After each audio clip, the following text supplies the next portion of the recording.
వంకర వంకర ఎందుకు పుట్టినావురా అంటే సక్కనోళ్ళని వెక్కిరించడానికి అన్నాడట ఒకడు. అలాగా గొప్పదనం లేకపోతే ఎదట వాళ్ళని వెక్కిరించడంలోనూ వేలెత్తి చూపించడంలోనే టైం అంతా గడిచిపోతుంది కొంతమందికి. ఇప్పుడు నేను దేని గురించి చెప్తున్నానో మీకు అర్థమైందా? Freedom of speech. అవునండి. డిజిటల్ మహిళా కమ్యూనిటీ గురించి చాలామంది చాలా వీడియోస్ చేస్తున్నారు. అవి చూస్తూనే ఉన్నాం. కానీ ఒక్కొక్కళ్ళు ఏం మాట్లాడాలంటే అది మాట్లాడతారు. ఒకళ్ళు అంటారు, వీడియో కింద పాజిటివ్ కామెంట్సే వచ్చాయి. అంటే మేడమే కావాలని పెట్టించారేమో.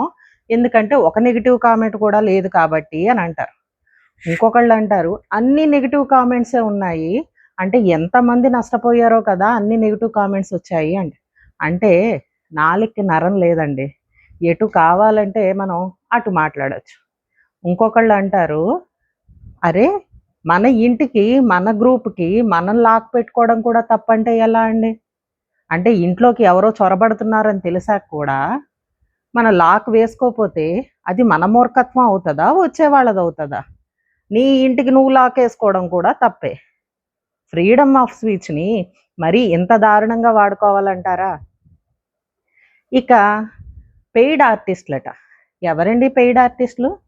అంటే సక్సెస్ స్టోరీస్ చెప్పి మేమింత సాధించాం, మేమింత కష్టపడ్డాం, మా మైల్ స్టోన్స్ ఇలాగా, మేమిన్ని క్రాస్ చేసాం అని చెప్పే వాళ్ళంతా మీకు పెయిడ్ ఆర్టిస్టులు.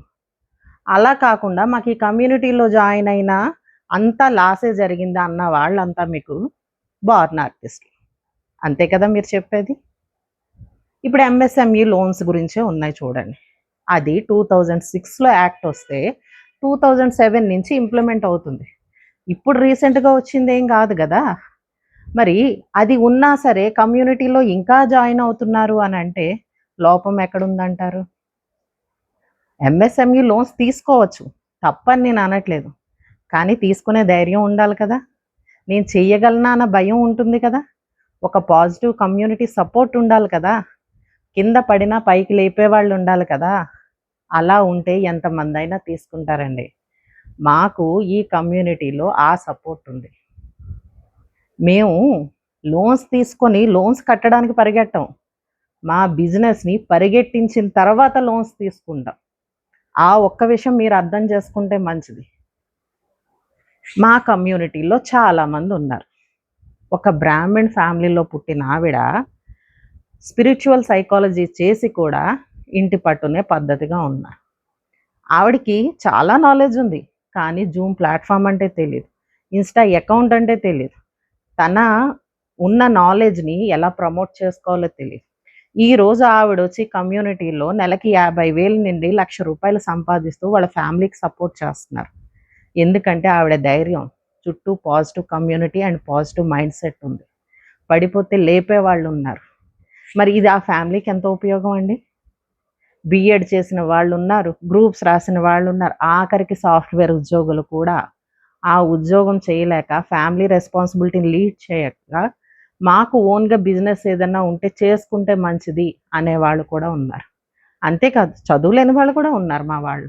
కానీ చక్కగా చేతి వంట చేస్తారు. అల్లికలు, కుట్లు, పెయింటింగ్స్ అన్నీ వేసి స్టాల్స్‌లో వాళ్ళు ప్రమోషన్ చేసుకొని వాళ్ళ బిజినెస్‌ని ప్రమోట్ చేసుకుంటున్నారు.